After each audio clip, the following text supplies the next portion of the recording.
let's talk about college degrees, because we know we spend a lot of effort, a lot of time, a lot of money to get them.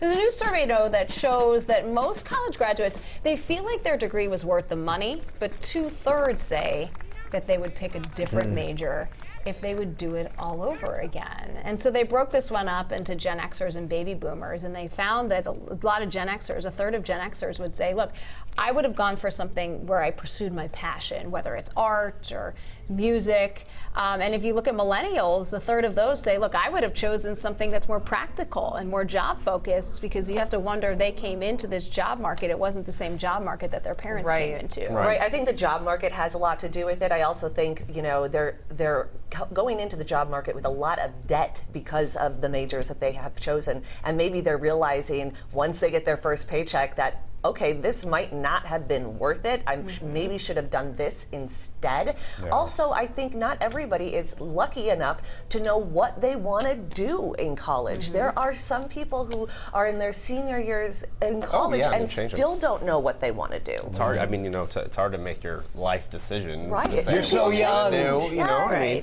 people change. Yeah, and certainly I think we see and in this survey they describe millennials as 24 to 39-year-olds. And it makes sense. You're in the toughest years of your career. So you're going to look back and say, like, oh, maybe if I majored in something different. But the problem is, like, if you majored in art history, which is a very worthy field of study, certainly gets your mind cranking, a good college experience, you're probably not able to go back and be like, I should have majored in computer engineering. Like, it's not necessarily easy for you to just shift gears like that, you know? Well, even trying to go back to school, let's say for something, you know, it's just like, wow, you know, and I'm 42. I mean, there'd be, you know what I'm saying? Oh, yeah.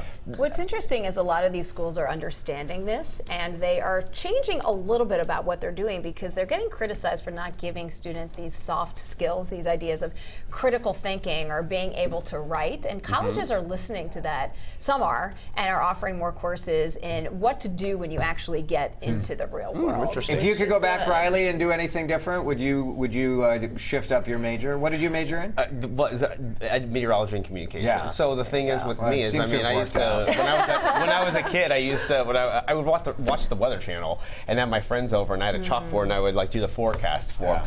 You know, I love a lot of things. I love food, restaurants, I love the arts, doing that sort of thing, but also, you know, I wanted to make a living, wanted to have kids and that sort of thing too. But the same, you know, with this industry, I feel like we can kind of do it all, you know? It's interesting that people, and I think one of the things that I struggle with when we talk about college education and cost is there's this idea that you can just run a cost-benefit analysis and say, well, college is worth it based on how much you pay for college and what you get out of it in terms of salary. And you get so many more things out of it, right? Like moving away and living somewhere different is an experience that helps you become an adult and become independent and solve problems and learn how to work with a diverse group of people, which those skills help you in the workplace. Does it directly translate into money? I think the gap is too big. That's the problem, right? You can't have this costing $300,000 for people getting a $28,000 a year job. All righty, let's see you put that meteorology degree to work there. That's right. All right. Well, luckily the weather is calm right now, so that's some good news. But we are